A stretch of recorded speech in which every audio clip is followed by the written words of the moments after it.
Regardez-moi ce tableau, le talisman de Paul Sérusier. Un tableau qui a donné naissance à l'abstraction et au mouvement des nabis. Nabi fait pas le moine. Ouais, désolé. C'est Gérard. Gérard Monbonblaye. Enchanté.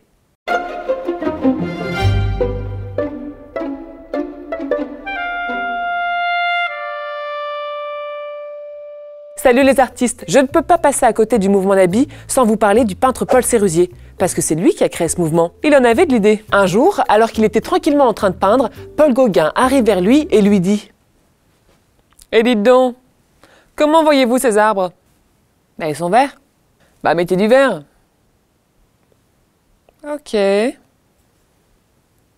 Paul Sérusier, et non pas Serrurier, s'exécuta. Et voilà comment notre jeune peintre de 23 ans a donné naissance à la peinture moderne. Pif paf pouf, il nous fait cette œuvre, le talisman, et crée les nabis. Il a représenté la nature en lui ôtant tous ses artifices. Faut dire que nabi en arabe signifie au sens actif orateur, et au sens passif, celui qui est ravi dans l'extase. Ouais, en gros, c'est une bande d'illuminés. Ils rejettent totalement la perspective et ils épurent les paysages en utilisant des couleurs pures, sans mélange et uniquement en aplat.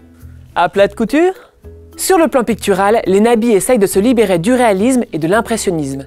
Et Sérusier dira « L'art est un moyen de communiquer entre les âmes. » Une belle bande de perchés. Les nabis ont de grandes ambitions intellectuelles et spirituelles et ils cherchent à retrouver le caractère sacré de la peinture. Ils vont alors former un petit groupe, mais le plus drôle, c'est qu'ils vont se donner des surnoms. Accrochez-vous, ça va vous étonner. Paul Sérusier sera le nabi à la barbe rutilante. Pierre Bonnard, le nabi très japonard, ou encore Paul-Élie Rançon qui sera le nabi plus japonard que le nabi japonard. Ils sont vraiment chelous, encore un petit délire entre peintres, private joke. Mais les nabis vont quand même nous être très utiles pour créer des décors et insérer le beau partout. Et ils ne se limitent pas strictement à la peinture, mais s'intéressent à toutes les formes d'expression. Vitraux, illustrations, décors de théâtre, papier peint ou encore tapisserie. Et pas pâtisserie.